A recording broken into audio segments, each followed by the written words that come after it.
통장에 20억 있으신데 모르세요? 대출 상담을 돕던 은행 VIP 전담 직원의 말이었어요. 생활고를 버티다 못해 대출 상담을 받으러 찾아간 은행 창구. 직원은 모니터와 제 초라한 옷차림을 번갈아 보며 몹시 당황한 표정이었죠. 남편이 죽고 남겨진 빚더미 속에서 하늘이 내린 기적인 줄만 알았던 그 돈. 하지만 그 20억은 저를 향한 가장 잔인한 기만이자 모욕이었습니다. 과연 죽은 남편이 제 이름으로 몰래 숨겨둔 그 거액의 진짜 주인은 누구였을까요? 믿었던 가족에게 배신당해 본 적 있으신가요? 여러분의 생각도 댓글로 남겨주세요.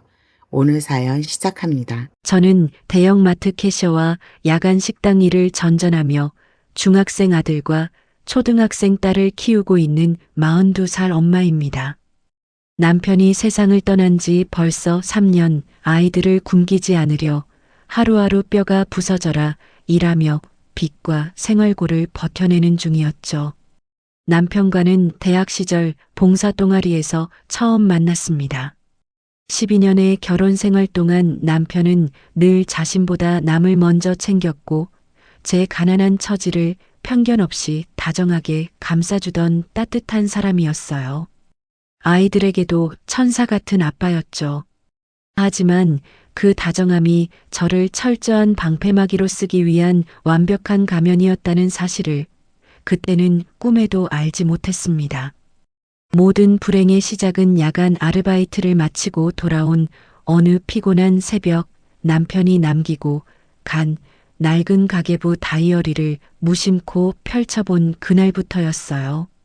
새벽 2시 삐걱거리는 빌라 거실 바닥에 주저앉아 낡은 가계부를 펼쳤습니다. 당장 내일 막아야 할 전세 대출 이자와 밀린 공과금을 계산하려니 눈앞이 캄캄했죠. 그때 방문이 열리며 화장실에 가려던 15살 아들 진우가 걸어 나왔어요. 훌쩍 큰 녀석을 보니 미안함이 앞서 조심스레 입을 열었습니다. 진우야, 이번 달 학원비는 조금만 미루면 안 될까? 엄마가 다음 달에는 꼭 맞춰볼게. 제 말에 진우의 미간이 확 구겨졌습니다. 또 미뤄요? 차라리 학원 끊으라고 하세요. 어차피 기대도 안 했으니까. 아들, 너무 그렇게 날 세우지 마. 아빠도 살아계셨으면 우리 진우 이렇게 고생 안 시켰을 거야. 아빠가 우리 가족 얼마나 사랑했는지 너도 알잖아. 애써 남편의 핑계를 대며 달래려 했지만 진우는 오히려 차갑게 쏘아붙였어요. 아빠 타령 좀 그만해요. 말로만 사랑하면 뭐해요? 남겨준 건 빚더미랑 이 지긋지긋한 가난뿐이면서 아들은 거칠게 방문을 닫고 들어가 버렸습니다. 쾅 닫힌 문소리에 가슴이 철렁 내려앉았지만 서운해할 여유조차 제게는 사치였어요. 아이들을 위해서라도 어떻게든 꿋꿋이 버텨야 했으니까요. 한숨을 쉬며 다시 가계부를 들여다보는데 평소엔 무심코 넘겼던 다이어리 뒷장의 일정표가 눈에 들어왔습니다. 남편의 반듯한 글씨체로 적힌 알 수 없는 막대한 단위의 숫자들과 날짜들. 단순한 생활비 기록이라고 하기엔 단위가 너무 컸고 어딘가 섬뜩한 위화감이 들었죠. 다음 날 오전에 시간을 내어 은행에 가보기로 마음먹었습니다. 생활고를 버틸 대출도 알아볼 겸 지푸라기라도 잡는 심정으로 남편이 남겨둔 휴면 계좌라도 있는지 찾아봐야겠다고 결심했어요. 다음 날 아침 낡은 겉옷을 걸쳐 입고 시내 중심가의 대형은행을 찾았습니다. 번호표를 뽑고 창구를 기다리고 있는데 뜻밖에도 일반 창구가 아닌 안쪽에 조용한 VIP 전담 상담실로 안내를 받았어요. 영문을 몰라 쭈뼛거리며 자리에 앉자 윤지훈이라는 명패를 단 직원이 정중하게 인사를 건넸습니다. 서지원 고객님, 어떤 업무를 도와드릴까요? 아, 제가 생활고 때문에 대출 상담 좀 받으려고요. 그리고 혹시 저나 죽은 남편 이름으로 묶여있는 소액의 휴면, 계좌 같은 게 있는지도 확인 좀 부탁드릴 수 있을까요? 절박한 마음으로 묻는 제 말에 윤지훈 대리는 모니터를 두드리다 말고 몹시 당황한 기색을 보였습니다. 그는 모니터와 제 초라한 행색을 번갈아 보며 침을 꿀꺽 삼켰어요. 고객님, 휴면 계좌가 아니라 현재 고객님 명의로 운용 중인 계좌가 있으신데요. 통장에 20억 있으신데 모르셨습니까? 네, 20억이요? 그게 무슨 소리예요? 저는 그런 계좌 만든 적 없어요. 3년 전에 개설된 계좌입니다. 지속적으로 거액이 입출금 되다가 최근 최지연이라는 입금자명으로 20억 원이 한 번에 예치되었습니다. 심장이 덜컥 내려앉았습니다. 최지연. 3년 전 남편의 장례식장에서 직장 후배라며 찾아와 핏기 없는 얼굴로 밤새 빈소를 지키며 서럽게 울어주던 그 여자의 이름이 왜 여기서 나오는 걸까요? 헌신적인 후배라고만 생각했던 그녀가 제가 만든 기억조차 없는 계좌에 이토록 막대한 자금을 꽂아두었다는 사실이 믿기지 않았습니다. 혹시 남편이 제 신분을 이용해 몰래 만든 계좌가 아닐까 하는 섬뜩한 의심까지 들었어요. 생활고를 해결할 수 있을 거라는 아주 작은 기대감은 순식간에 기겁할 충격으로 곤두박질 쳤어요. 손이 덜덜 떨렸지만 저는 섣불리 그 돈을 건드리거나 기뻐하는 대신 입술을 꽉 깨물었습니다. 대리님, 당장 그 계좌의 입출금 날짜랑 과거 거래 내역서 전부 다 상세하게 뽑아주세요. 하나도 빠짐없이요. 두꺼운 거래 내역서를 챙겨 들고 은행을 빠져나온 저는 멍한 정신으로 남편의 납골당을 찾아갔습니다. 유리 너머로 웃고 있는 남편의 사진을 보자 다리에 힘이 풀렸어요. 대체 이 20억이라는 거액과 최지연이라는 이름이 무엇을 뜻하는 건지, 혹시 남편이 억울하게 불법적인 일에 휘말려 희생된 것은 아닌지 따져 묻고 싶었습니다. 차마 소리내어 묻지도 못한 채 유골함 사진만 노려보는데 주머니 속 휴대전화가 날카롭게 울렸어요. 시어머니였습니다. 너 이번 달 내 생활비는 언제 보낼 거냐? 애비 잡아먹었으면 시어미 봉양이라도 똑바로 해야 할 거 아니야. 어머니, 죄송해요. 제가 요즘 형편이 너무 어려워서요.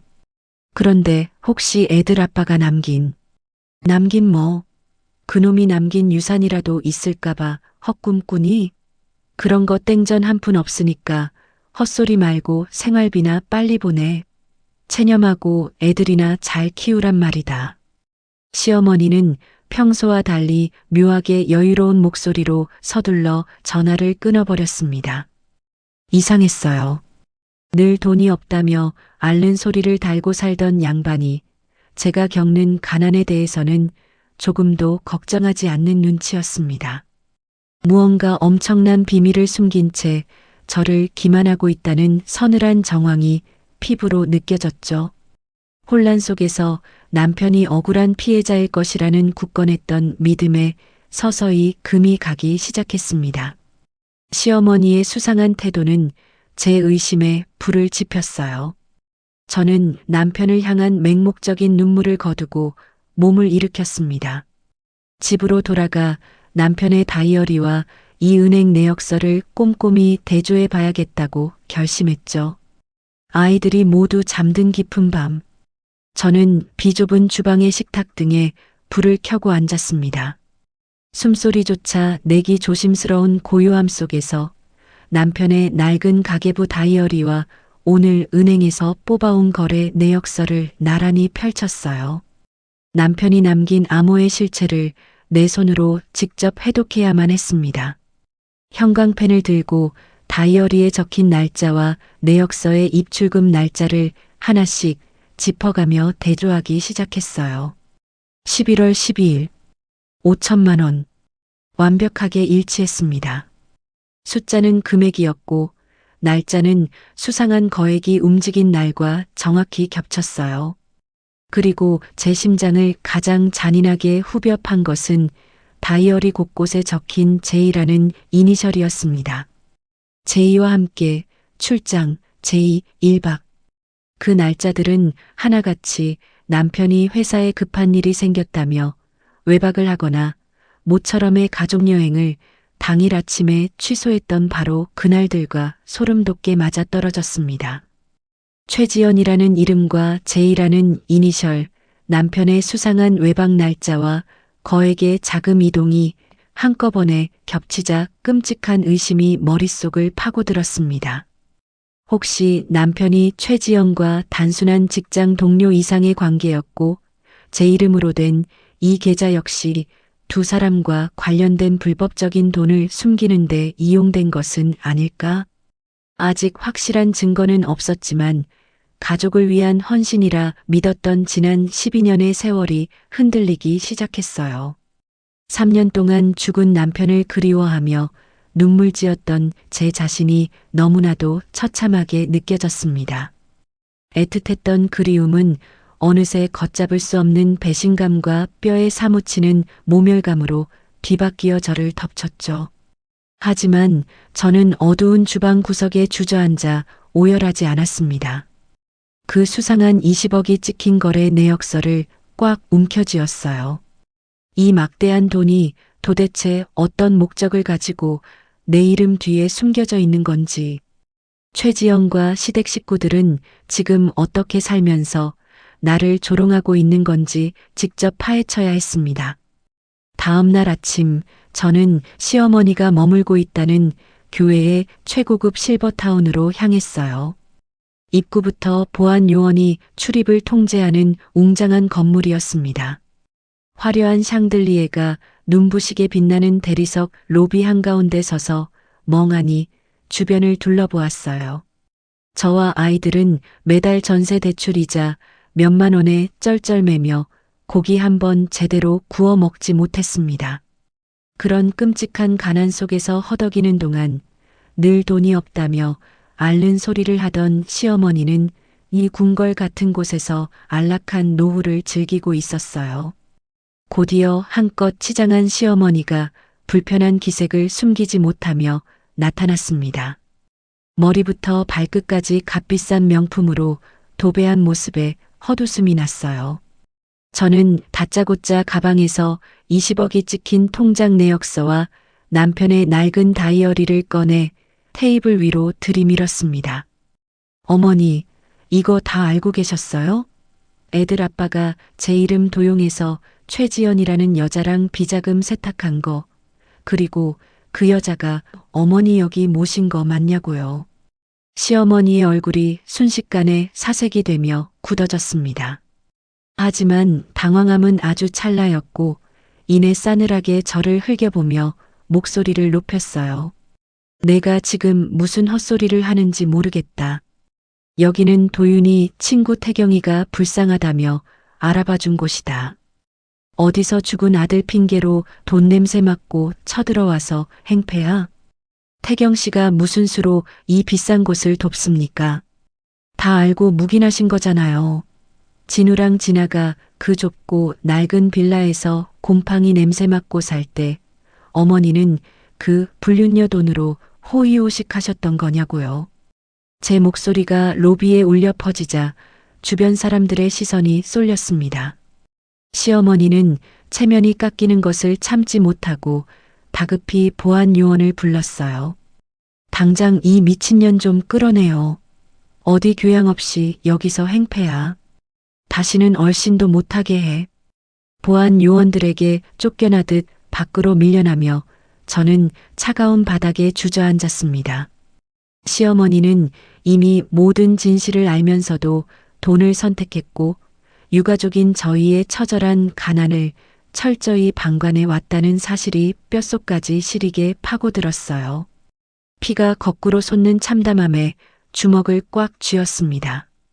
그리고 시어머니의 뻔뻔한 거짓말에서 튀어나온 이름 하나를 곱씹었어요.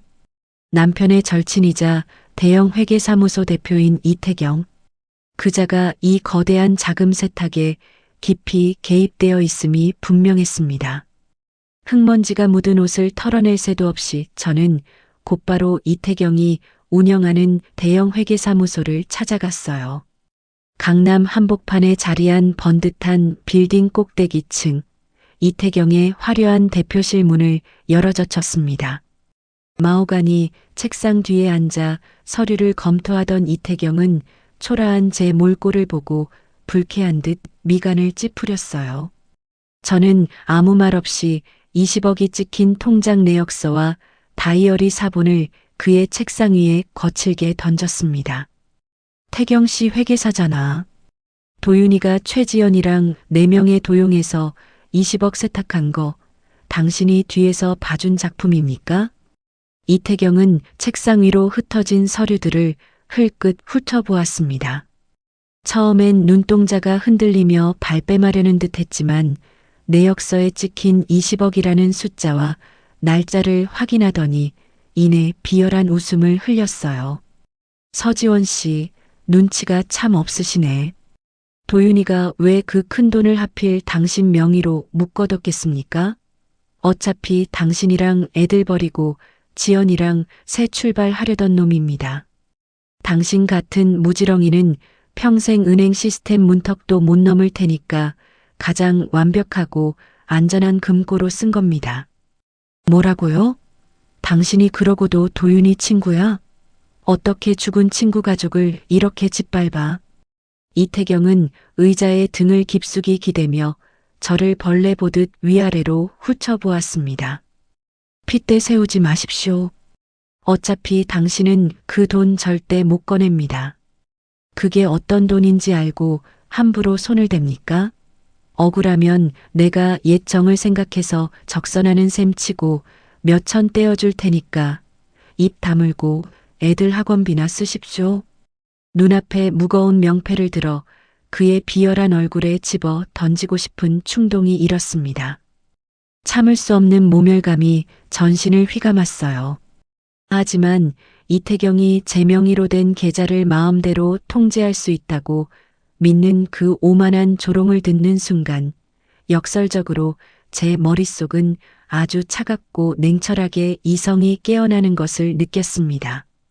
그들은 제가 은행 시스템을 몰라 돈을 출금할 수 없을 것이라 확신했고 저를 마음껏 유린해 왔던 것입니다. 저는 속에서 끓어오르는 분노를 억누르며 바닥에 떨어진 통장을 조용히 주워 가방에 넣었어요. 그 적선, 당신 구치소 영치금으로나 쓰세요. 싸늘하게 한마디를 뱉어내고 대표실을 빠져나왔습니다. 이태경의 오만함을 역이용해 제 명의로 묶인 이 20억이라는 덫으로 그들을 처참하게 짓밟아 주겠다고 뼛속 깊이 다짐했어요. 참담한 마음을 안고 비좁고 낡은 빌라로 돌아온 시간은 해가 저무는 초저녁이었습니다. 이태경의 사무실에서 당한 모욕으로 금방이라도 무너질 것 같은 마음을 추스르기 위해 저는 나를 유일하게 버티게 하는 아이들의 얼굴을 보려 방으로 향했어요. 살며시 딸 진아의 방문을 열었습니다. 아이가 비좁은 방에서 낡은 토끼 인형을 껴안고 새우잠을 자고 있었어요. 조심스레 다가가 걷어찬 이불을 덮어주며 제가 이 기만적인 싸움을 포기해서는 안 되는 현실적인 이유를 가슴 깊이 되새겼습니다. 그때 인기척에 잠이 깬 진아가 눈을 비비며 일어났어요. 아이는 제 얼굴을 보더니 해맑은 미소를 지었습니다. 엄마, 나 방금 아빠 꿈 꿨다? 그래, 우리 진아 무슨 꿈 꿨어? 아빠가 예쁜 과자집 사준다고 했어. 아빠가 하늘에서 우리 지켜보고 있으니까 우리 이제 진짜 부자 될 거래. 아빠는 천사니까 진짜 해줄 거야. 웃는 아이의 얼굴을 보는 순간 심장이 갈갈이 찢어지는 듯 숨이 턱 막혔습니다. 과거를 돌아보면 참 어리석었어요. 저는 그때까지도 이 끔찍한 진실 앞에서 도망치고 싶은 마음이 남아 있었던 것입니다. 하지만 아이들은 여전히 자신들을 버리려 했던 아빠를 천사 같은 사람으로 굳게 믿고 있었어요.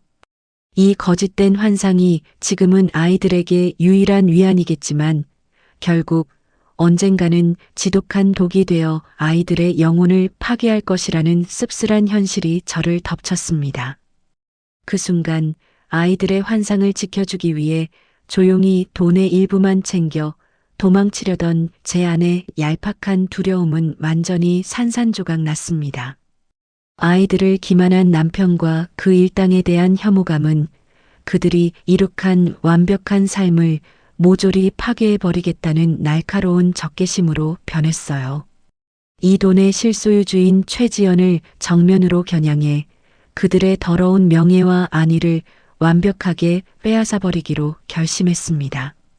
그날 밤 자정 무렵 저는 낡은 차를 몰고 최지연이 대표로 있는 대형 투자회사 앞 어두운 주차장에 도착했어요. 최지연이 내 남편을 짓밟고 어떤 화려한 삶을 살고 있는지 그녀의 일상을 제 두 눈으로 직접 가늠해 봐야만 했습니다. 어두운 차 안에서 숨을 죽이고 최지연의 퇴근 동선을 파악하며 기다린 지 1시간째. 마침내 로비의 회전문이 열리며 최지연이 나타났어요. 머리부터 발끝까지 화려한 명품으로 치장한 그녀는 여러 임원의 깍듯한 배웅을 받으며 최고급 외제차로 걸음을 옮겼습니다. 남편의 죽음 이후에도 아무런 죄책감 없이 회사를 장악해 군림하는 여왕의 모습이었어요. 그런데 차에 오르려던 최지연이 돌연 신경질적인 목소리로 누군가를 멈춰 세웠습니다. 김대리, 일 처리를 이따위로 하고 뻔뻔하게 퇴근을 합니까? 당장 내일 아침까지 이중장부 내역 다시 맞춰놔요. 머리가 나쁘면 눈치라도 빨라야지. 어디서 쓰레기 같은 서류를 들고 와서 결제를 올려요. 남편과 최지연의 과거 회사 부하 직원이었던 김대리였습니다. 최지연은 서류 뭉치를 김대리의 가슴팍에 거칠게 집어 던지며 직원들이 보는 앞에서 심한 모욕과 갑질을 쏟아부었어요. 굴욕감에 입술을 꽉 깨물며 서류를 줍는 김대리의 눈빛에는 짙은 원망이 서려 있었습니다. 저는 그 순간 최지연이 절대 무너뜨릴 수 없는 완벽한 여왕이 아님을 직감했어요. 그녀의 밑바닥에는 직원마저 앙심을 품게 만드는 치명적인 틈새가 존재했습니다. 외제차가 오만한 엔진 소리를 내며 주차장을 빠져나가는 뒷모습을 보며 저는 핸들을 꽉 쥐었습니다. 무작정 그녀를 찾아가 불륜을 폭로하며 감정적인 복수는 절대 하지 않을 것입니다. 저 오만하고 우아한 표정을 합법적인 자본의 힘으로 완벽하게 일그러뜨리고 싶다는 무서운 투지가 타올랐어요. 저는 당장 내일 제게 쥐어진 이 20억이라는 거액의 통제권을 가장 치명적인 무기로 만들어줄 냉철한 금융 전문 변호사를 선임하기로 결단했습니다. 다음 날 아침 저는 도심 한복판의 고층 빌딩에 위치한 정 변호사의 법률 사무소를 찾아갔습니다. 낡은 구두를 신고 대리석 바닥을 밟는 것이 어색했지만 제 발걸음에는 망설임이 없었어요. 최지영과 이태경이 제 명의를 도용해 20억이라는 거액을 꽂아둔 진짜 목적을 법적, 금융적 관점에서 정확히 파악해야만 했습니다. 고급스러운 회의실 테이블을 사이에 두고 마주 앉은 정 변호사에게 남편의 가계부 다이어리와 은행 거래 내역서를 빠짐없이 꺼내 보여주었어요. 변호사님, 이 돈의 진짜 성격과 상대방이 치명상을 입을 약점이 무엇인지 철저하게 분석해 주십시오. 저는 이 돈을 그들의 숨통을 끊을 합법적인 무기로 쓰고 싶습니다. 서류를 면밀히 훑어보던 정 변호사의 안경 너머로 예리한 빛이 스쳤습니다. 그는 다이어리의 날짜와 입출금 내역을 대조하더니 무거운 목소리로 입을 열었어요. 서지원 고객님, 이건 이태경 대표가 말한 것처럼 단순한 적선이나 위로금이 절대 아닙니다. 그럼 대체 이 큰 돈을 왜 하필 제 이름으로 묶어둔 겁니까? 최지연 대표가 세무조사를 피하려고 사망한 남편분의 배우자인 고객님 명의로 몰래 은닉해둔 거대한 법인 비자금입니다. 고객님을 완벽한 돈 세탁 창구이자 가장 안전한 금고로 쓴 겁니다. 그의 냉철한 분석을 듣는 순간 머리를 세게 얻어맞은 듯 했습니다. 20억은 가난한 유가족을 조롱하기 위해 던져준 푼돈이 아니었어요. 최지연이 자신의 화려한 회사를 유지하고 거대한 부를 불리기 위해 반드시 되찾아가야만 하는 끔찍한 목숨줄이었습니다. 상대방이 던진 돈에 농락당했다는 수치심은 어느새 제가 그들의 숨통을 쥐고 있는 절대적인 통제자가 되었다는 서늘한 확신으로 바뀌었어요. 저는 그들이 편법으로 돈을 빼내가기 전에 선수를 쳐서 계좌의 통제권을 완벽하게 틀어주기로 결심하고 즉시 은행으로 향했습니다. 대형은행 VIP 상담실 문을 열고 들어가 윤지훈 대리를 다시 마주했습니다. 저는 자리에 앉기도 전에 단호한 목소리로 요구했어요. 윤 대리님, 제 명의로 된 20억 차명 계좌에 최고 수준의 보안 설정을 걸어주십시오. 비밀번호 변경은 물론이고 대리인 접근 금지, 비대면 거래, 전면 차단까지 전부 다요. 제가 직접 창구에 오지 않는 이상 단 1원도 움직일 수 없게 묶어주세요. 윤 대리는 저의 흔들림 없는 단호한 요청에 신속하게 시스템 키보드를 두드리며 보안 절차를 처리했습니다. 그러다 모니터를 뚫어지게 보며 흠칫 놀란 표정을 지었어요. 고객님, 안 그래도 수상한 점이 있었습니다. 최근 며칠 사이 이태경 회계사무소 쪽에서 고객님 계좌의 잔액 조회 및 출금을 위한 대리 접근 시도가 여러 번 뜹니다. 이태경 쪽에서 제 돈을 대리 출금하려고 시도했다고요? 네. 아마 고객님께서 은행 시스템을 몰라 계좌의 존재를 영원히 모를 거라 단정하고 허술하게 대리 출금을 찔러본 것 같습니다. 하지만 이제 최고 보안이 설정되었으니 그쪽에서는 절대 손댈 수 없습니다. 들키지 않을 거라 자만하며 제 뒤통수를 쳐왔던 가해자들의 뻔뻔함에 헛웃음이 났습니다. 하지만 이제 곧 돈줄이 막혀 시작될 그들의 당혹감을 상상하니 차가운 승부욕이 끓어올랐어요. 그들의 약점을 더 깊이 파고들기 위해 내부 상황을 캐낼 사람이 필요했습니다. 저는 주차장에서 최지연에게 심한 핍박을 받던 옛 남편의 부하 직원 김 대리를 떠올렸어요. 그날 오후 최지연의 회사 근처 인적이 드문 낡은 카페 구석자리. 조심스럽게 불러낸 김 대리는 주위를 두리번거리며 몹시 불안한 기색으로 앉아 있었습니다. 저는 남편의 다이어리 사본 일부를 그의 눈앞에 밀어넣으며 압박했어요. 김 대리님, 과거부터 최지연 대표와 애들 아빠 밑에서 일하셨으니 회사 자금이나 제명의 계좌와 관련해 알고 계신 게 있죠? 이 20억을 언제, 어디에 쓰려고 은닉해 둔 것인지 아는 대로 전부 말씀하세요. 김 대리는 처음엔 자신은 모르는 일이라며 겁을 먹고 발뺌했습니다.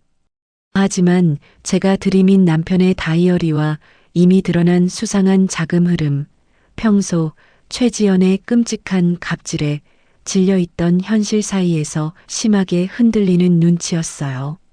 마침내 그는 체념한 듯 마른 세수를 하며 기밀을 털어놓았습니다. 다음 달 완공을 앞둔 최지연 대표의 초호화 VIP 프라이빗 갤러리가 있습니다. 그 갤러리 공사 잔금과 해외 미술품 매입 대금이 모두 사모님 명의로 된 그 20억으로 결제될 예정입니다. 이태경 대표는 그 잔금 처리를 책임지는 조건으로 거액의 리베이트를 챙기기로 되어 있고요. 김 대리는 황급히 말을 마치고는 도망치듯 자리를 떴습니다. 혼자 남은 카페에서 저는 차갑게 식은 커피를 꽉 쥐었어요. 최지연의 갤러리 사업은 내 통장에 묶인 20억이 없으면 당장 부도를 맞게 되는 사상 누각이었습니다. 그들이 구축한 완벽해 보이던 성이 생각보다 훨씬 취약하다는 사실을 깨달았어요. 맹수 앞에서 두려워하던 약자였던 저는 이제 사냥감을 벼랑 끝으로 몰아붙이는 사냥꾼의 심정이 되었습니다. 저는 20억을 단순히 안 쓰고 버티는 것을 넘어 그 돈이 갤러리 잔금으로 단 한 푼도 흘러가지 못하게 완전히 묶어버릴 타이밍을 치밀하게 잴 계획을 세웠습니다. 해가 진 저녁, 비좁은 저희 빌라 거실에 뜻밖의 불청객이 찾아왔어요. 평소에는 가난을 핑계로 연락조차 피하던 시어머니가 값비싼 과일 바구니를 들고 불쑥 들이닥친 겁니다. 시어머니는 아이들 용돈이라며 수표 몇 장을 식탁 위에 올려놓더니 전에 없이 다정한 목소리로 제 손을 덥석 잡았습니다. 지원아, 애비 남은 세금 문제를 시급하게 정리해야 해서 그러는데 내 인감도장이랑 신분증 좀 이리 다오. 여기 위임장 서류에 도장만 꾹 찍으면 된단다. 시어머니가 내민 서류를 보는 순간 모든 상황이 선명하게 퍼즐처럼 맞춰졌습니다. 은행에서 제 계좌가 단단히 묶인 것을 확인한 이태경과 최지연이 다급해진 겁니다. 상황을 모르는 척 시어머니를 앞세워 제 인감을 빼돌린 뒤 강제로 20억을 출금하려는 얄팍하고 기회주의적인 속셈이었어요. 끝까지 자신의 안락함을 위해 며느리를 바보 취급하며 범죄에 가담하는 시어머니의 모습에 씁쓸함이 밀려왔습니다. 하지만 동시에 그들의 처절한 절박함이 눈에 빤히 보여 묘한 우월감과 경멸이 교차했어요.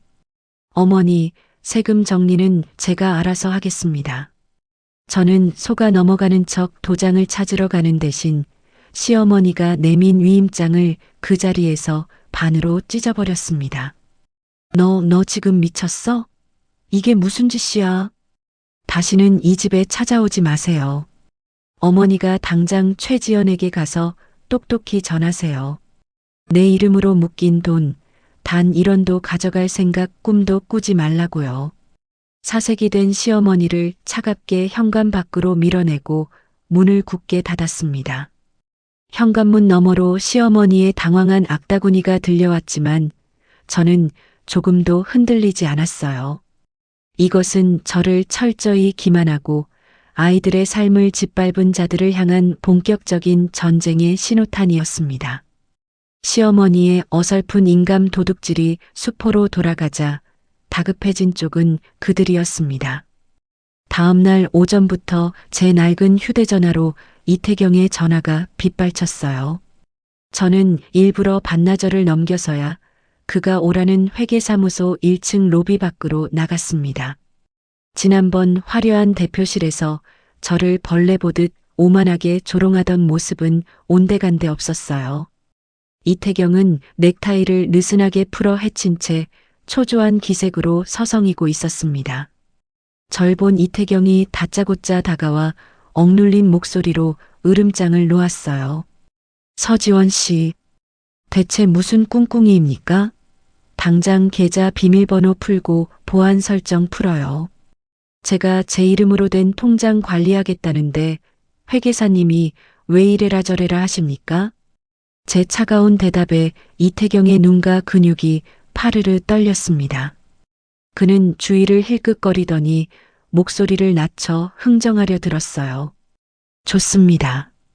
옛 정생각해서 10억, 아니 딱 절반 떼어드릴 테니까 남은 돈 쓸 수 있게 당장 풀어요. 이 이상 고집 부리면 나도 가만 안 둬요. 당신 상대로 부당이득 반환 소송 걸어서 그 돈 다 압류하고 당신 횡령범으로 콩밥 먹일 수도 있어. 무슨 말인지 알아들어? 적반하장이었지만 저는 그 협박을 듣는 순간 오히려 속으로 헛웃음을 삼켰습니다. 나를 아직도 다루기 쉬운 만만한 무지렁이로 보고 던지는 마지막 발악이었으니까요. 그들이 정말 소송을 걸 수 있다면 진작 내용 증명부터 날렸을 겁니다. 법대로 하면 그 돈이 최지연의 법인 비자금이라는 것과 남편이 제 명의를 도용했다는 사실이 온 세상에 까발려지는데 어떻게 경찰서 문턱을 밟겠어요. 그들의 뻔한 미천이 완벽히 드러나자 깊은 안도감과 통쾌함이 밀려왔습니다. 소송이요? 네, 마음대로 하세요. 저도 이 더러운 돈의 출처가 어디인지 법정에서 낱낱이 까발려지는 거 아주 기대하고 있으니까요. 무엇이 어쩌고 어째? 앞으로 저한테 연락하지 마세요. 하실 말씀 있으면 제 변호사 통해서 정식으로 하시죠. 얼어붙은 이태경을 길거리에 버려둔 채 저는 미련 없이 돌아섰습니다. 하지만 통쾌함도 잠시, 늦은 밤 퇴근 후 돌아온 집 거실에서 저는 심장이 내려앉는 광경을 마주했습니다. 안방 서랍 깊숙이 숨겨두었던 20억이 찍힌 거래 내역서와 남편의 다이어리가 거실 바닥에 널브러져 있었어요. 그리고 그 한가운데에 아들 진우가 거친 숨을 몰아쉬며 서 있었습니다. 엄마, 이거 뭐야? 이 거래 내역서에 찍힌 거 진짜 20억이야? 진우의 두 손이 덜덜 떨리고 있었습니다. 진우야, 그건 내가 함부로 볼 게 아니야. 일이네. 아빠가 남긴 거잖아. 아빠가 우리 주려고 이렇게 큰 돈을 남겨놨는데 엄마는 왜 말 안 했어? 이 돈이면 우리 그 지긋지긋한 빚도 다 갚고 큰 집으로 이사 갈 수 있는데 왜 나한테 학원비도 없다고 거짓말했냐고. 내역서의 숫자에 눈이 뒤집힌 아들은 저를 무능하고 답답한 엄마로 원망하며 소리쳤습니다.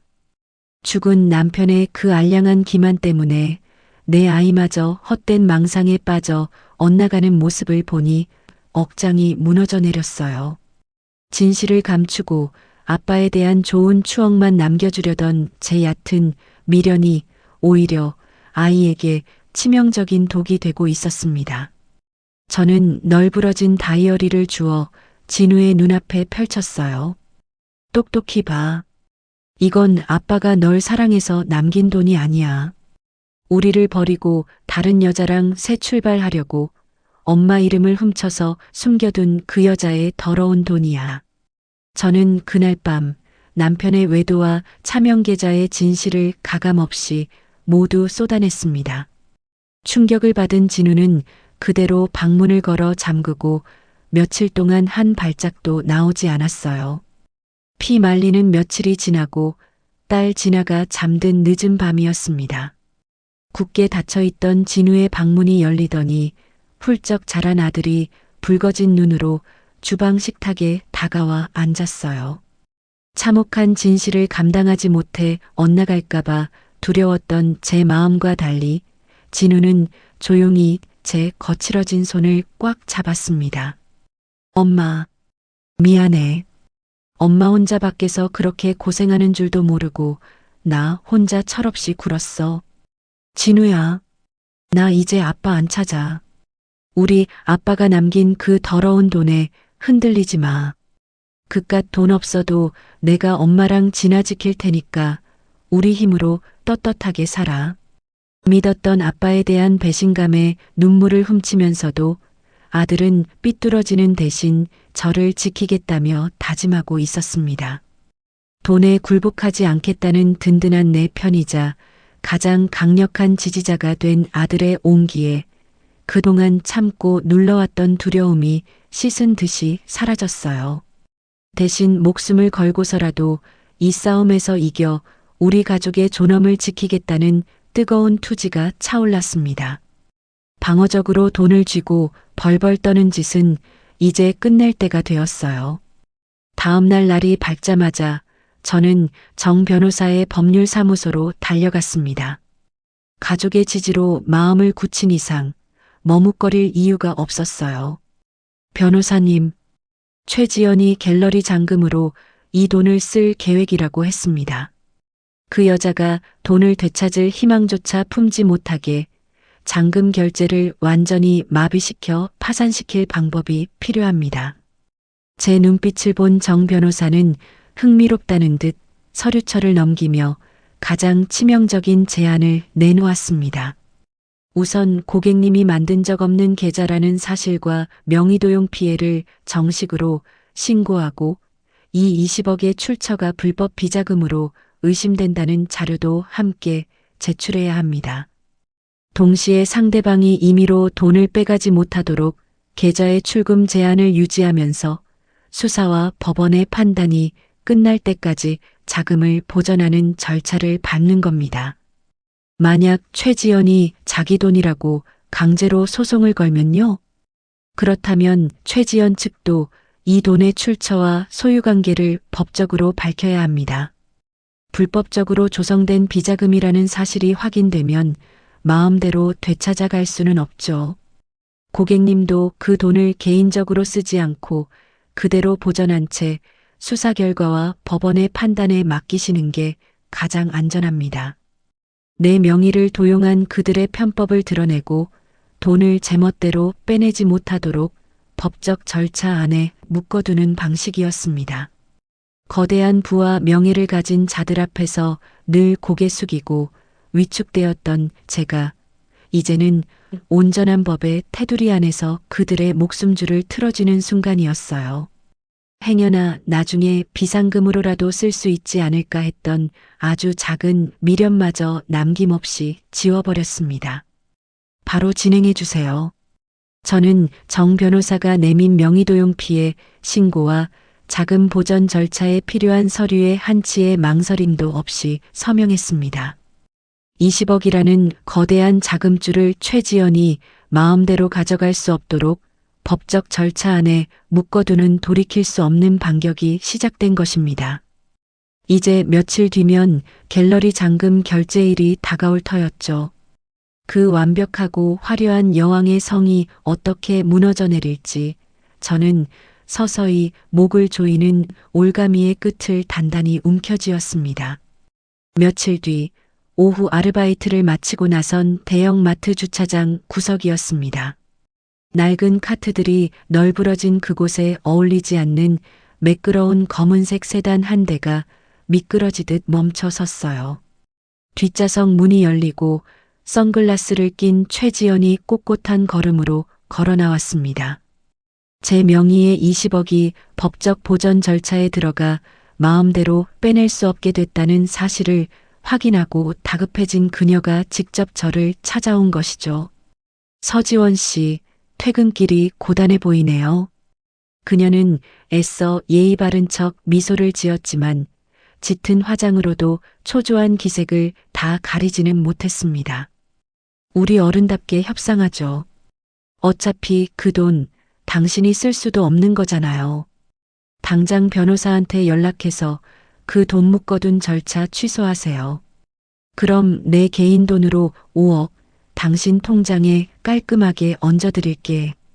애들 데리고 이 지긋지긋한 동네부터 떠나야 할 거 아니에요?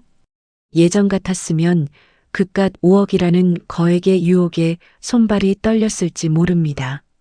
하지만 지금 제 눈에 비친 최지연은 화려한 겉모습과 달리 벼랑 끝에 매달려 바둥거리는 초라한 껍데기에 불과했어요. 5억? 지연 씨, 갤러리 잔금 치를 날이 코앞인데 나한테 5억이나 떼어줄 돈이 남아있어요?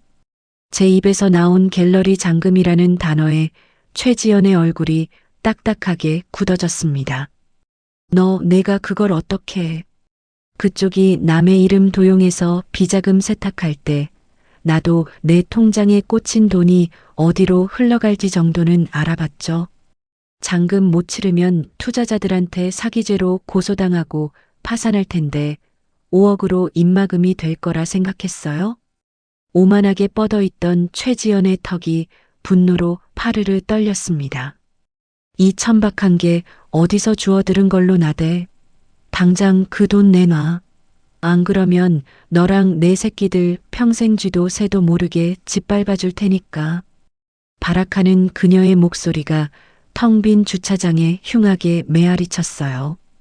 돈으로 저를 통제하려던 그 방식을 그대로 돌려주니 저렇게 쉽게 미천이 드러났습니다.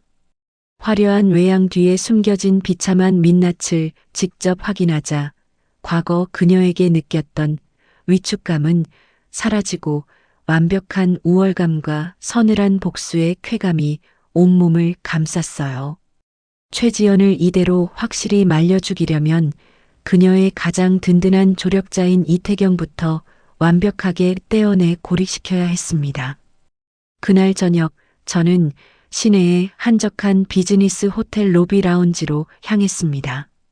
며칠 전 단편적인 정보만 흘리고 도망쳤던 김 대리가 먼저 연락을 해와 다급하게 만남을 요청했기 때문이었죠. 약속 장소에 나타난 그는 눈에 띄게 수척해진 얼굴로 주위를 살피더니 제 앞에 두툼한 서류 봉투 하나를 밀어 넣었습니다. 사모님, 최지연 대표 몰락이 얼마 안 남은 것 같습니다.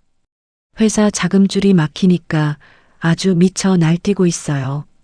더 이상은 저도 그 여자 밑에서 버틸 수가 없습니다. 그래서 절 부르신 목적이 뭡니까?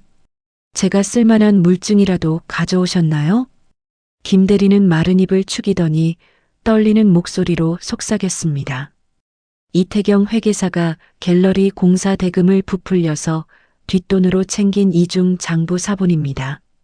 최 대표를 돕는 척하면서 뒤로는 자기 몫의 리베이트를 개인적으로 다 빼돌리고 있었어요. 제가 아는 사실은 전부 말씀드릴 테니 저도 조사받게 되면 제가 협조했다는 사실을 꼭 밝혀주십시오. 봉투 속 서류를 넘겨보며 저는 지독한 환멸에 헛웃음이 터졌습니다. 남편을 쓰레기처럼 이용하고 제 명의를 짓밟았던 자들이 정작 자기들끼리도 이익 앞에서 서로의 등에 칼을 꽂고 있었던 겁니다.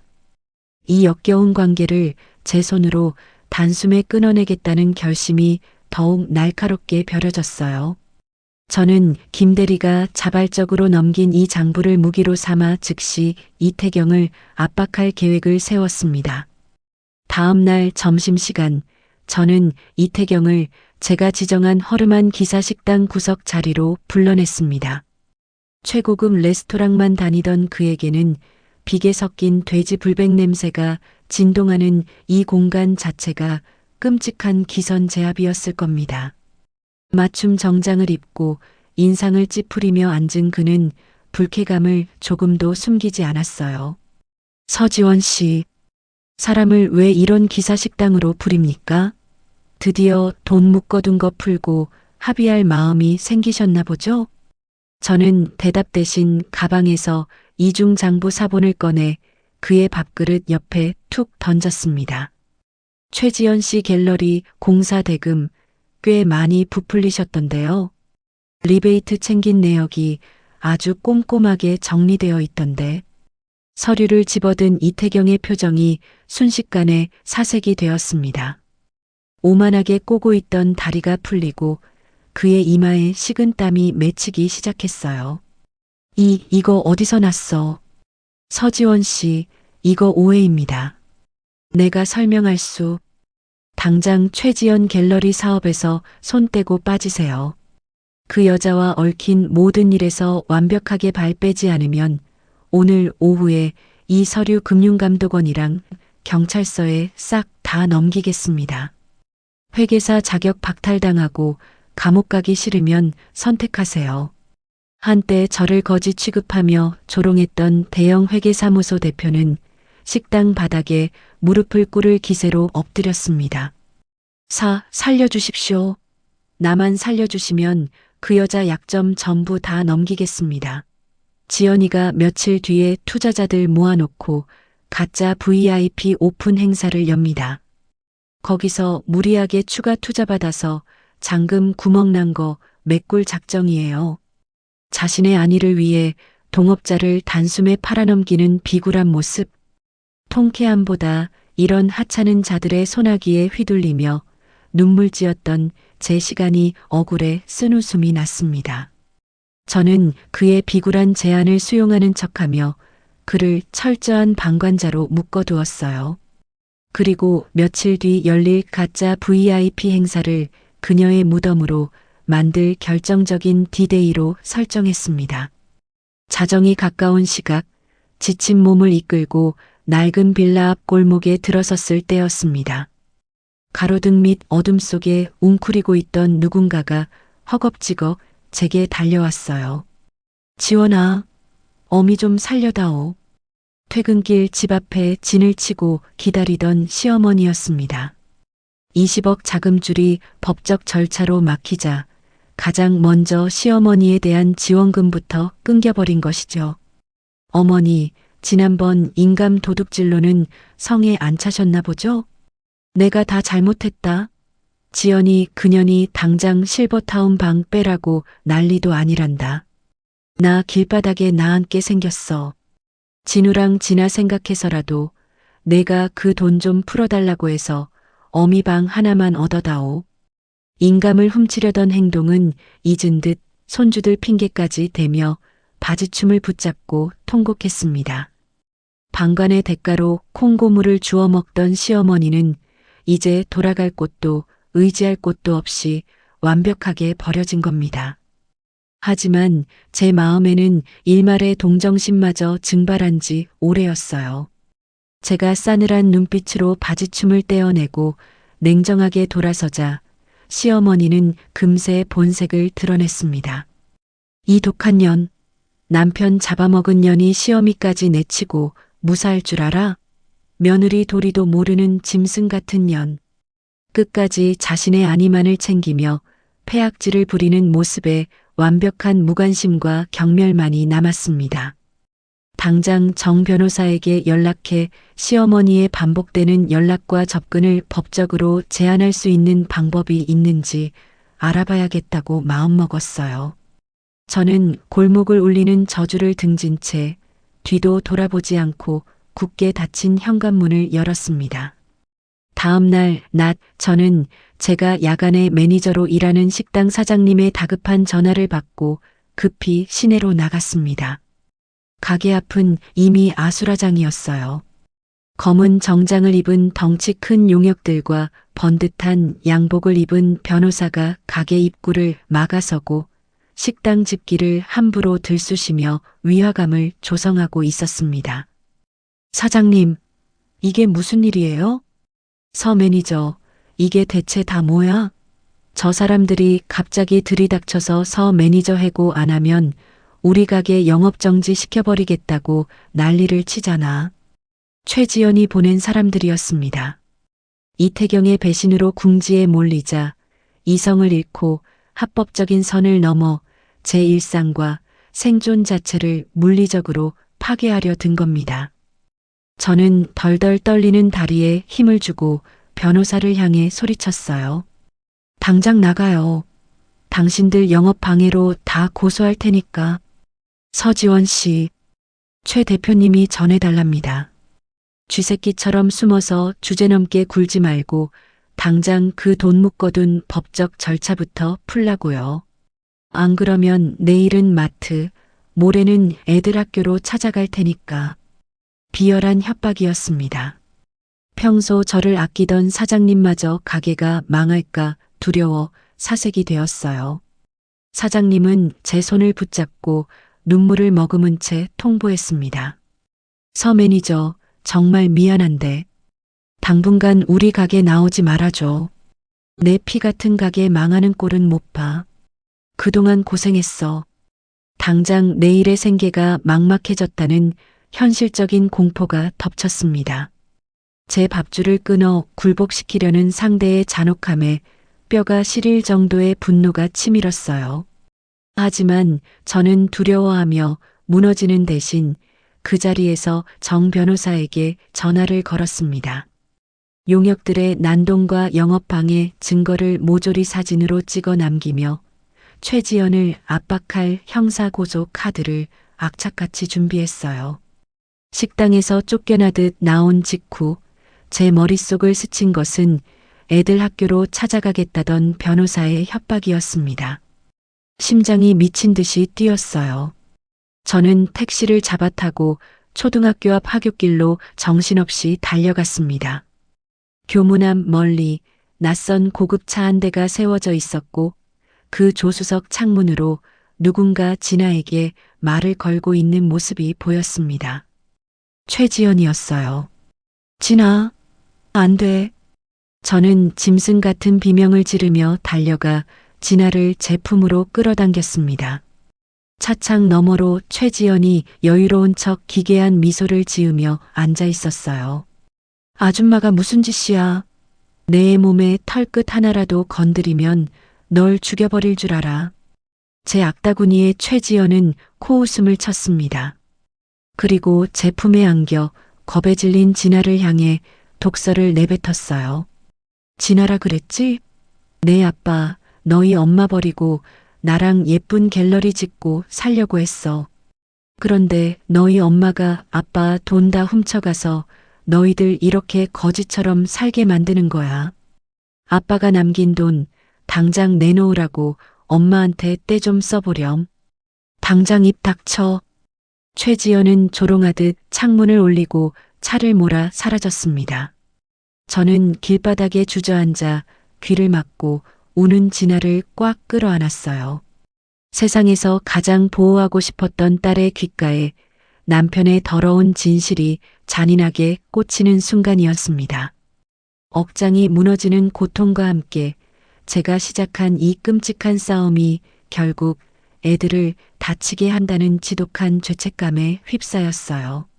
아이들의 환상을 깨부수고 상처를 입히느니 당장 돈에 대한 법적 절차를 포기하고 그 더러운 돈을 돌려주는 게 맞는 건 아닐까? 저는 처음으로 극심한 회의와 망설임에 빠진 채 딸을 업고 집으로 돌아왔습니다. 그날 저녁 좁은 집 거실에는 무거운 침묵이 내려앉았습니다. 방에 틀어박혀 우는 진아를 달래고 나온 진우의 표정이 딱딱하게 굳어 있었어요. 저는 마른 세수를 하며 떨리는 목소리로 아들에게 물었습니다. 진우야, 엄마가 고집을 부려서 진아가 오늘 험한 꼴을 당했어. 엄마가 그냥 그 여자한테 돈 줘버리고 이 끔찍한 일 다 끝낼까? 엄마는 너희들 다치는 거 더는 못 보겠어. 제 나약한 말에 진우는 한숨을 깊게 내쉬더니 제 손을 단단하게 쥐었습니다. 엄마, 아빠 거짓말에 속아서 남은 평생 찌질하게 도망칠 바엔 차라리 상처받고 싸우는 게 나아. 진아는 내가 지킬게. 엄마는 우리 가족 짓밟은 그 여자 절대 용서하지 마. 엄마가 우리 당당하게 지켜달란 말이야. 참았던 눈물이 쏟아졌습니다. 아이들의 내면은 제 생각보다 훨씬 단단했어요. 거짓된 환상 속에 숨는 것보다 고통스러운 진실을 마주하더라도 저를 지지하겠다는 아들의 온기에 뼈저린 흔들림이 썰물처럼 빠져나갔습니다. 비굴한 도망자가 아닌 당당한 엄마로 남아야겠다는 확고하고 처절한 사명감이 차올랐어요. 돈을 포기하려던 나약한 생각을 완전히 거두고 최지연이 내 아이들을 건드린 대가를 뼈저리게 치르게 하겠다고 결단했습니다. 다음 날 오전 저는 흔들림을 멈추고 정 변호사의 사무실을 찾았습니다. 그곳에는 은행 윤지훈 대리도 함께 와 있었어요. 변호사님, 최지연이 보란 듯이 제게 갤러리 VIP 오픈 행사 초대장을 보냈습니다. 그날 그 여자의 마지막 숨통을 끊어버릴 겁니다. 정 변호사는 제가 결단력을 되찾은 것에 안도하며 이미 접수한 형사 고소 자료와 가압류 신청 관련 서류, 국세청 탈세 제보 접수 자료를 테이블 위에 세팅했습니다. 이태경의 이중 장부와 고객님의 명의도용 자료를 토대로 형사 고소와 가압류 신청은 이미 접수했습니다. 수사기관에도 관련 자료가 넘어갔고요. 최지연은 잔금이 막히자 이 가짜 VIP 행사를 열어 투자자들에게 억지로 추가 투자를 받을 계획입니다. 가압류 결정이 내려지는 대로 법인 계좌에 집행될 수 있도록 절차를 진행하고 있습니다. 윤지훈 대리가 조용히 말을 이었습니다. 저는 서지원 고객님 명의 계좌의 출금 제한과 보안 상태만 계속 확인하겠습니다. 최지연 측에서 다시 고객님 계좌에 접근하려는 시도가 있으면 정상적인 은행 절차에 따라 대응하겠습니다. 정 변호사가 다시 서류를 짚었습니다. 그리고 오늘 있었던 영업 방해와 아이에게 한 협박까지 추가 자료로 제출하겠습니다. 이미 확보한 비자금과 이중 장부 자료까지 수사기관에 넘겼으니 최지연에 대한 수사도 본격적으로 진행될 겁니다. 체포가 필요하다면 그 판단과 영장 절차 역시 수사기관과 법원이 진행하게 될 겁니다. 그들의 브리핑을 듣는 동안 두려움이나 분노는 차갑게 식었습니다. 오직 제가 겪은 기만과 아이들의 눈물에 대한 합당하고 냉정한 대가를 치르게 하겠다는 결의만이 굳건해졌죠. 법적 절차가 이미 움직이기 시작했다는 사실을 확인한 채 저는 최지연의 화려한 초대장을 챙겨 들었습니다. 가장 화려하고 완벽해 보이는 그들의 공간에서 모든 것을 붕괴시킬 클라이맥스가 될 그곳으로 직접 걸어 들어갈 채비를 마쳤습니다. 화려한 샹들리에가 눈을 찌르는 시내 중심가의 프라이빗 갤러리, 최고급 샴페인 잔이 부딪히는 소리와 클래식 음악이 가득한 VIP 오픈 행사장 입구에 섰습니다. 정 변호사가 앞서 접수해둔 고소와 가압류 절차가 진행되고 있다는 사실을 확인한 상태였죠. 제명의 계좌에 숨겨둔 20억과 이중 장부를 증거로 내 아이들의 마음에 잔인한 상처를 낸 최지연의 숨통을 확실하게 끊어버릴 시간이 다가왔어요. 화려한 실크 드레스를 입고 투자자들 사이에서 여왕처럼 웃고 있던 최지연이 불청객인 저를 발견했습니다. 여유롭던 그녀의 얼굴이 순식간에 흉하게 일그러졌어요. 전현이 왜 여길 들어와? 경호원, 당장 저 미친 여자 끌어내라고. 최지연이 앙칼지게 소리치며 손가락질했습니다. 무전기를 든 경호원들이 험악한 표정으로 다가오려는 찰나 저는 조금도 물러서지 않고 단상 앞으로 당당하게 걸어 나갔어요. 최지연 대표님, 갤러리 잔금 치를 돈도 없으면서 파티가 참 화려하네요. 투자자들 속여서 억지로 투자금 뜯어내려는 사기 행각, 이제 그만하시죠.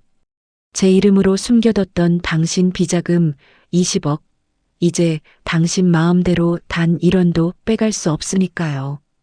이 천박한 여자가 끝까지 헛소리를 해. 당장 입 안 닥쳐? 바로 그 순간이었습니다. 행사장 뒤편에서 상황을 지켜보던 정 변호사가 앞으로 걸어 나왔어요. 그의 손에는 법원에서 내려진 법인 계좌 가압류 결정 관련 서류와 이미 접수된 국세청 탈세 제보 자료 사본이 들려 있었습니다. 정 변호사는 몰려든 투자자들이 보는 앞에서 최지연에게 서류를 내밀었습니다. 최지연 대표님, 앞서 접수한 가압류 신청에 대한 법원의 결정이 내려졌습니다. 관련 서류는 정식 절차에 따라 집행되고 있고 이중 장부와 비자금 자료 역시 수사기관과 국세청에 제출된 상태입니다. 연 회장은 순식간에 찬물이 끼얹어진 듯 숨막히는 정적에 휩싸였습니다. 서류 내용을 확인한 투자자들의 격앙된 웅성거림이 터져나왔어요. 최지연은 다리에 힘이 풀린 듯 쿵소리를 내며 그 자리에 주저앉았습니다. 오늘 무리하게 추가 투자를 받아 막으려던 자금 계획까지 흔들리기 시작하는 순간이었죠. 오랫동안 저를 짓누르던 끔찍한 가난의 두려움과 굴욕감이 남김없이 씻겨 내려가는 듯 했습니다. 거짓으로 쌓아 올린 완벽한 성이 법적 절차와 그동안 감춰온 장부 앞에서 무너져 내리는 것을 보며 압도적인 카타르시스가 전신을 관통했어요. 저는 바닥에 쓰러져 덜덜 떠는 최지연을 차갑게 내려다보았습니다. 이 모든 비극의 시작이었던 죽은 남편과의 질긴 악연을 오늘로써 완전히 끝내겠다고 굳게 다짐했죠. 아수라장이 된 연회장 구석, 빗발치는 항의를 피해 바닥을 기어온 최지연이 제 바짓가단을 생명줄처럼 부여잡았습니다. 조금 전에 오만함은 온데간데 없고 짐승 같은 숨을 몰아쉬고 있었어요. 땀과 눈물로 엉망이 된 짙은 화장이 기괴하게 번져 있었습니다. 지원 씨, 내가 다 잘못했어. 내가 미쳤었나 봐. 제발 그 20억 묶어둔 절차 좀 취소해줘. 잔금만 맞게 해주면 당신이 원하는 만큼 돈 줄게. 제발 살려줘. 마지막 순간까지도 돈으로 제 입을 막으려는 비열한 회유였습니다. 저는 제 바지를 쥔 그녀의 손을 구둣발로 밀어내며 차갑게 쳐냈어요. 그 더러운 돈, 당신 구치소 영치금으로나 쓰라고 했을 텐데요. 내 남편이랑 내 이름 도용해서 비자금 빼돌린 데가, 내 아이들한테 씻을 수 없는 상처를 준 데가 전부 감옥에서 치르세요. 이 나쁜 년아, 내가 이대로 혼자 죽을 줄 알아? 최지연이 이성을 잃고 제 멱살을 잡으려 발악했습니다. 하지만 그녀의 손이 제 옷깃에 닿기도 전에 사기 행각에 분노한 투자자들의 거센 항의와 미리 진행되던 수사에 따라 현장에 도착한 경찰들이 들이닥쳤어요. 경찰 한 명이 최지연에게 다가가 신분을 밝히고 체포영장을 제시했습니다. 최지연 씨, 특정 경제범죄 가중처벌 등에 관한 법률 위반 및 횡령 혐의로 법원에서 발부된 체포영장을 집행하겠습니다. 수갑이 채워진 채 처참하게 끌려가는 최지연의 뒷모습을 가만히 지켜보았죠.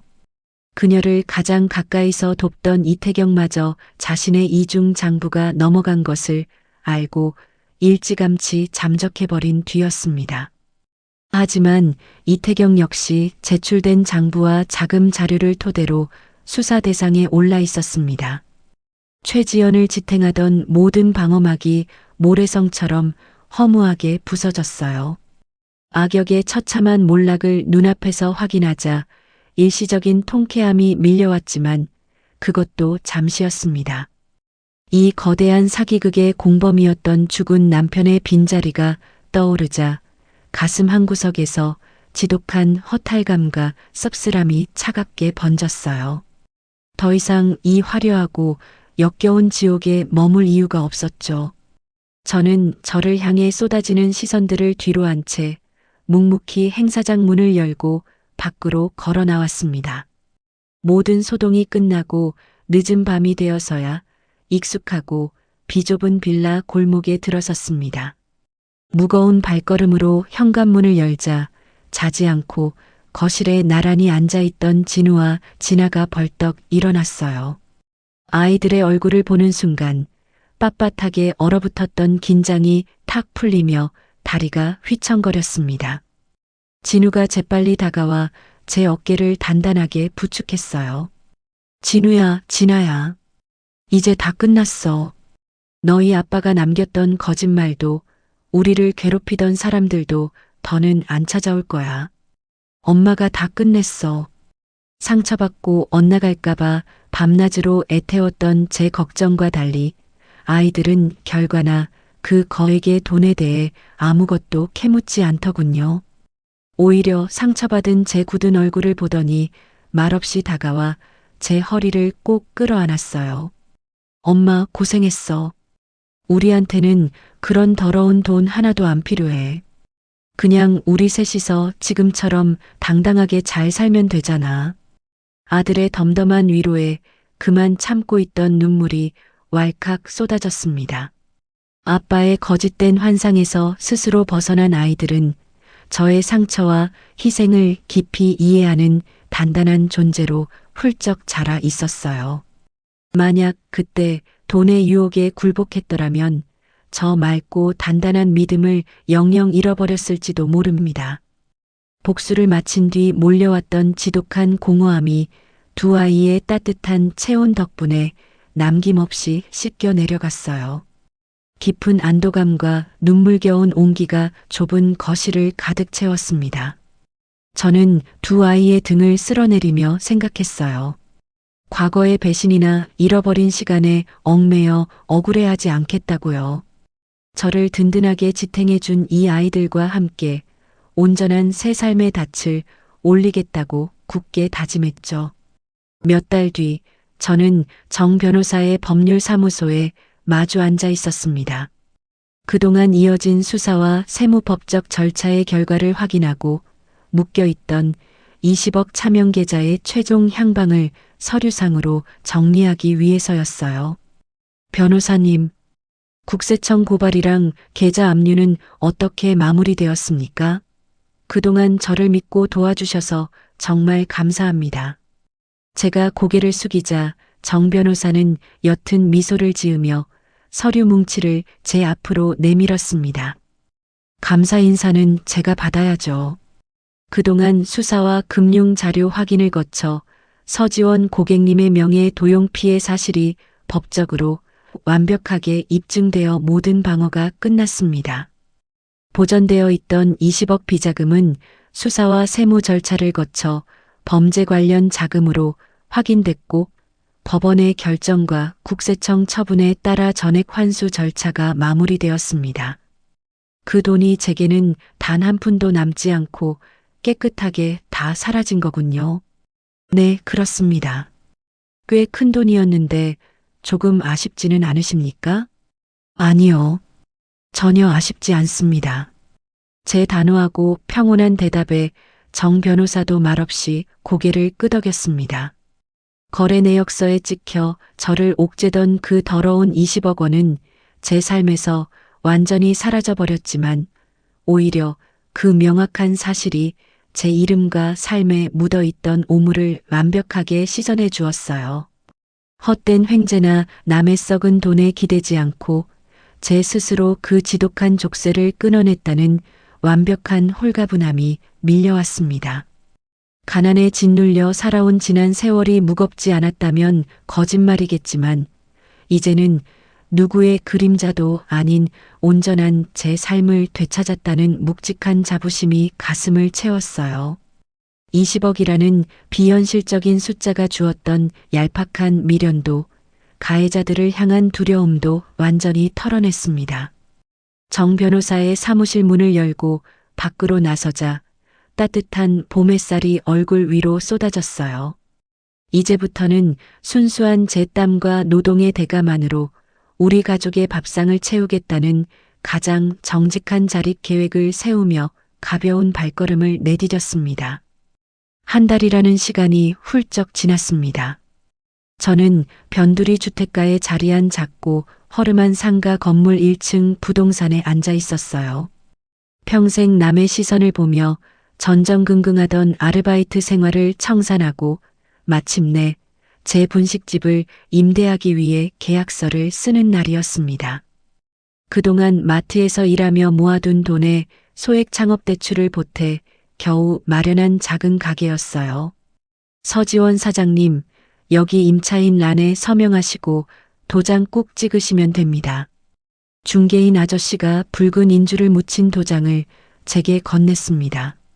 서지원이라는 제 이름 석자 옆에 붉은 인감이 찍히는 순간 가슴 속에서 뜨거운 무언가가 왈칵 치밀어 올랐어요. 가게가 좀 낡긴 했어도 사장님 인상도 좋으시고 솜씨도 좋으시니 금방 대박 날 겁니다. 개업 축하해요. 감사합니다, 사장님. 정말 열심히 해볼게요. 계약서를 소중하게 품에 안고 밖으로 나오자 학교를 마치고 달려온 진우와 진아가 헐떡이며 뛰어왔습니다. 엄마, 계약 다 했어? 이제 진짜 우리 가게인 거야? 그럼 진짜 우리 엄마 가게지. 우와, 오빠 빨리 와. 우리가 오늘 간판 반짝반짝하게 다 닦아놓자. 진아는 신이 나서 폴짝폴짝 뛰었고 진우도 쑥스러운 듯 웃으며 겉옷을 벗어 던졌습니다. 두 아이가 소매를 걷어붙이고 허름한 유리창을 닦는 모습을 가만히 지켜보았어요. 비록 최지연의 화려한 갤러리나 20억이 찍힌 거래 내역서와는 비교도 할 수 없이 초라한 공간이었지만 누구에게도 조종당하지 않는 제 이름 석자로 계약한 온전한 제 터전이었습니다. 타인의 돈이나 헛된 환상에 기대지 않고 오직 내 땀방울로 정직한 오늘을 채워나가겠다는 굳건한 자립의 감각. 저는 그 거액이 찍힌 거래 내역서를 쥐었을 때보다 이 작고 낡은 열쇠를 쥐었을 때 비로소 진정한 해방감과 눈물겨운 평온을 느꼈습니다. 그날 저녁 저희 세 식구는 며칠 뒤 있을 분식집 개업을 앞두고 좁은 빌라 거실에서 집안을 정리하고 있었어요. 쓸데없는 물건들을 버리려고 안방 서랍을 비우던 중 남편의 낡은 가계부 다이어리와 예전에 찍었던 가족사진 액자들이 무더기로 나왔습니다. 저는 바닥에 흩어진 아빠의 유품들을 보며 정리를 돕던 아이들을 조심스레 불렀어요. 진우야, 진아야. 이 사진들이랑 다이어리 어떡할까? 너희가 간직하고 싶으면 따로 상자에 담아두고 혹시라도 아이들이 마음속에 아빠에 대한 미련이나 상처를 숨기고 있을까봐 내심 걱정스러운 마음이었습니다. 하지만 제 말이 끝나기가 무섭게 진우가 망설임 없이 커다란 100리터짜리 종량제 봉투를 확 펼쳤어요. 엄마, 그런 쓰레기를 왜 아직 가지고 있어?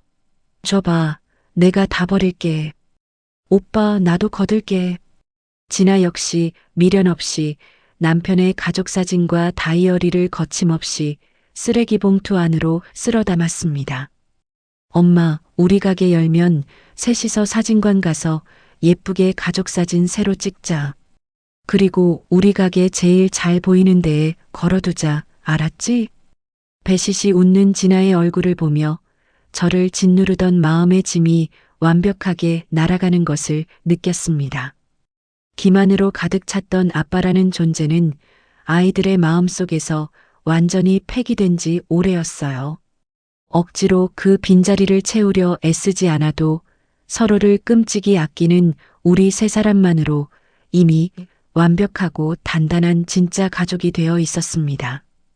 깊은 안도감 속에서 저는 가벼운 미소를 지으며 아이들과 함께 남은 추억의 잔해들을 봉투에 꾹꾹 눌러 담았어요. 꽉 묶인 쓰레기 봉투를 골목 밖 쓰레기장으로 내던져 버리며 물리적으로도 심리적으로도 과거와의 완벽한 단절을 이뤄냈습니다. 며칠 뒤 드디어 새로 오픈 준비를 마친 작은 분식집 안. 내일이면 본격적인 장사가 시작될 가게의 새 주방에서 저는 처음으로 튀김기를 켜고 아이들이 가장 좋아하는 떡볶이와 튀김을 한가득 만들었습니다. 김이 모락모락 나는 식탁에 마주 앉아 작은 개업 전야제 파티를 열었어요. 자, 많이들 먹어. 엄마가 내일부터는 눈코 뜰 새 없이 바빠질 텐데 우리 씩씩한 똥강아지들 잘 부탁해. 걱정하지 마. 우리가 설거지도 다 하고 테이블도 닦을 테니까. 와, 근데 엄마 떡볶이 진짜 세상에서 제일 맛있다. 진아 말이 맞아. 엄마, 이제 고생 끝이야. 우리가 장사 대박 나게 해서 엄마 평생 호강시켜줄게.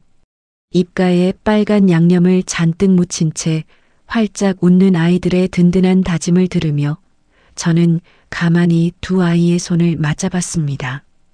거대한 재산이나 겉보기에 완벽해 보이는 남편 같은 건 이제 제게 아무런 의미가 없었어요. 이 아이들의 밝은 웃음과 우리를 묶어주는 굳건한 유대감만으로 제 삶은 이미 충분히 성공적이고 가득 차 있었습니다. 지난 3년간 겪었던 억울함과 고통이 거짓말처럼 희미해졌어요. 저는 눈앞에 펼쳐진 소박한 일상이 주는 절대적인 평화에 벅차오르는 가슴을 쓸어내렸습니다. 과거의 불행이나 남편에 대한 원망마저 가슴에서 완전히 지워내고 오직 눈앞의 아이들과 긍정적인 미래에만 제 모든 마음을 쏟기로 굳게 다짐했죠. 다음 날 아침, 드디어 개업 첫날이 밝았습니다. 저는 눈부신 아침 햇살을 맞으며 활짝 열린 가게 문을 나섰어요. 앞치마를 두르고 어제 아이들이 윤이 나게 닦아둔 낡은 간판을 한 번 더 정성스레 어루만졌습니다. 거짓없는 온전한 나 서지원이라는 이름으로 당당하게 세운 이 공간. 이제 제 삶의 과거의 어두운 그림자는 단 한 점도 남아있지 않았습니다. 엄마, 다녀오겠습니다. 오늘 첫날이니까 무조건 파이팅.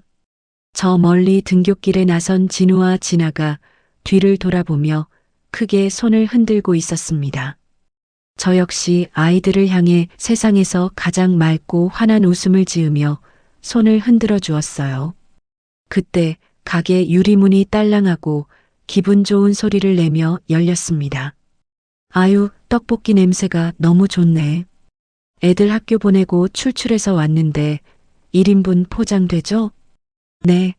어서 오세요. 금방 제일 맛있게 해드릴게요. 첫 손님을 향해 활짝 웃으며 인사하는 순간 저는 확신했습니다. 누군가 숨겨둔 20억이라는 더러운 숫자가 아니라 정직한 땀방울로 번 이 지폐 한 장 한 장이 내 삶을 든든하게 지탱하는 진짜 기적이라는 것을요.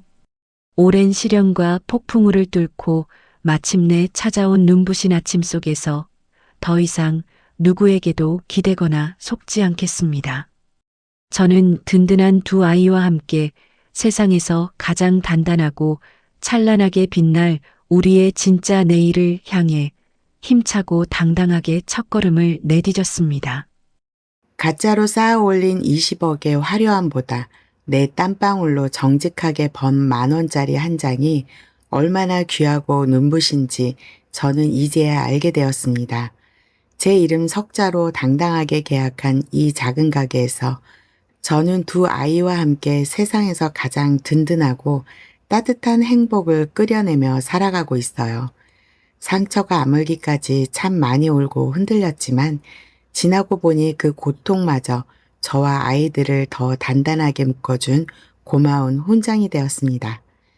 가족이라는 이름으로 덮어둔 거짓말이 언제까지나 우리를 지켜줄 수는 없는 것 같아요.